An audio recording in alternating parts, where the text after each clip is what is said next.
Sa gitna ng nagpapatuloy na giyera sa Middle East, pinaghahandaan na ng mga Pilipino sa inaasahang malaking epekto nito sa presyo at supply ng langis at petrolyo.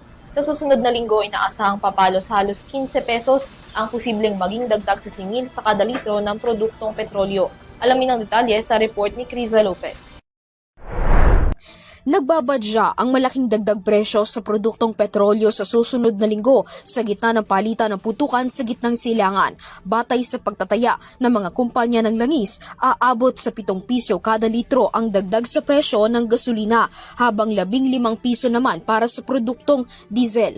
Ayon sa Department of Energy, maaari pang mas tumaas ang dagdag presyo ng langis sa mga susunod na linggo matapos isara ang Strait of Hormuz sa Iran na nagsisilbing global shipping corridor.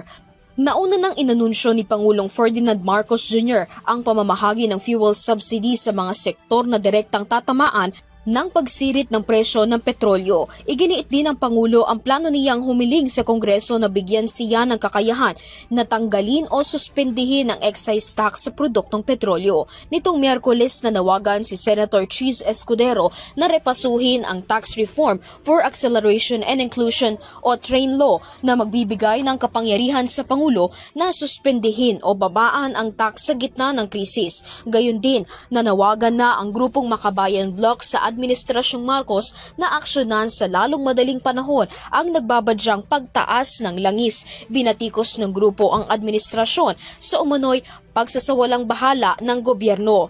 Giit nila, hindi na dapat pang hintayin ng gobyerno na umabot sa 80 dolyar ang presyo kada bariles ng langis. Panawagan ng grupo sa publiko na magprotesta para isulong ang pagsasertipika bilang urgent ng House Bill 215 o ang presyo ibaba bill sa layong ibasura ang excise tax at value-added tax sa petrolyo, kuryente, tubig, toll at sa pagkain.